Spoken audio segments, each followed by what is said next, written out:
Hello students, I am Kalpana Mishra and welcome back to our YouTube channel. Students, आज की इस video में हम डिस्कस करने वाले हैं क्लास 9 साइंस का चैप्टर नंबर 9 ग्रेविटेशन का क्वेश्चन नंबर 9, 10 और 11। प्रीवियस वीडियो में आप बाकी क्वेश्चंस को चेक कर सकते हैं और चैप्टर की एक्सप्लेनेशन, जिसका लिंक आपको डिस्क्रिप्शन में मिल जाएगा। तो चलिए वीडियो को शुरू करते हैं।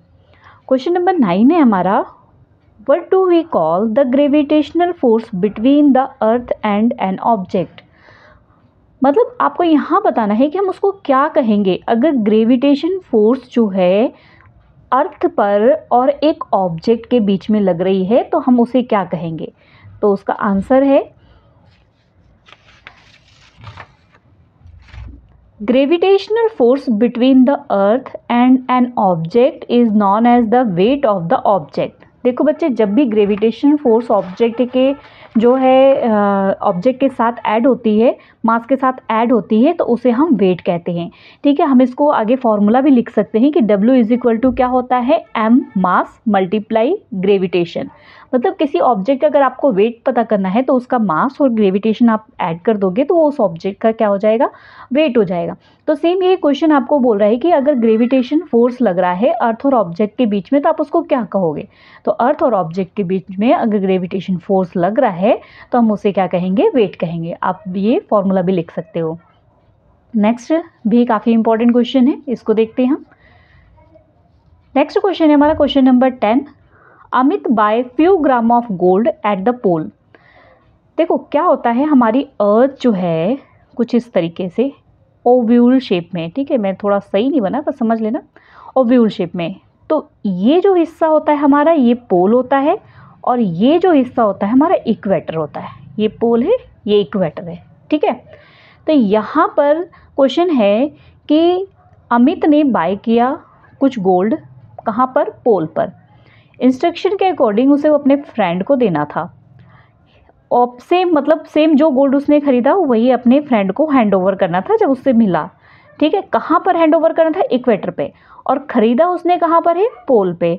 तो अब आपको बताना है क्वेश्चन में कि क्या फ्रेंड एग्री होगा उसके वेट से, गोल्ड के वेट से। तो एग्री होगा कि नहीं होगा, इसका आंसर देना है। ठीक है, देखो बच्चे, अर्थ का जो यहाँ सेंटर से रेडियस होता है वो इक्वेटर पे ज़्यादा होता है और पोल पे क्या होता है, कम होता है। तो जहाँ पे इक्वेटर पे जहाँ पे रेडियस कम होगा, जहाँ पे रेडियस कम होगा वहाँ पर ग्रेविटेशन ज़्यादा होगा, और जहाँ पे रेडियस ज़्यादा होगा वहाँ पर ग्रेविटेशन कम होगा। तो यहाँ पे ग्रेविटेशन ज़्यादा है जिसकी वजह से यहाँ पर गोल्ड का वेट क्या होगा, ज़्यादा होगा। और यहाँ पे रेडियस ज़्यादा है, जब मतलब डिस्टेंस ज़्यादा है, तो जहाँ डिस्टेंस ज़्यादा होगी वहाँ पे ग्रेविटेशन कम होगा। तो यहाँ पे वेट क्या हो जाएगा, कम हो जाएगा। ठीक है, समझ आ रही बात। यहाँ खरीदा था गोल्ड और यहाँ देना है तो क्या होगा, यहाँ पे वो ज़्यादा होगा और यहाँ पे उसका वेट क्या हो जाएगा, कम हो जाएगा। समझ आ गई इतनी बात। चलो अब इसका आंसर कैसे लिखना है ये देखते हैं। The value of G, G means gravitation, at the equator is less than, यहाँ देन 2 बार लिख दिया, एक बार लिखना, less than at the pole. जो जी की वैल्यू है वो क्या है, कम है। कहाँ पर, यहाँ पर जी की वैल्यू पोल पे कम है, किससे, इक्वेटर से। ठीक है, hence the few gram of gold at the pole will be measure less when take to the equator.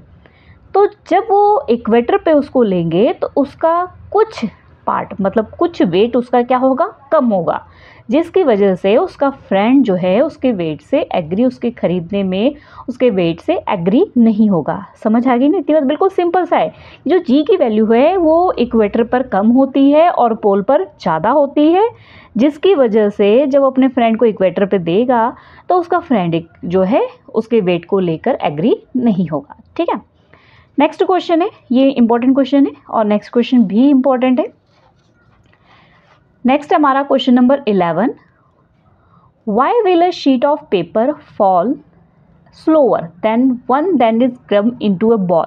एक पेपर है, उसको हमने ऐसे करके पूरा, मतलब ऐसे दबा के करके और उसको फेंका, ठीक है, और एक पेपर है सिंगल शीट ऐसे ही फेंक दी। तो अब ये बोला है कि शीट ऑफ पेपर जो है, जो हमने पेपर सीधा ऐसे ही फेंक दिया था, मतलब इस तरीके का ये पेपर जो है ना, इसको फेंका, तो वो स्लो जाता है। लेकिन जब हमने उसको क्रम कर दिया, मरोड़ दिया, मतलब थोड़ा सा सिकोड़ दिया, तो उससे क्या होगा, वो जल्दी नीचे गिर जाएगा। ऐसा क्यों हुआ?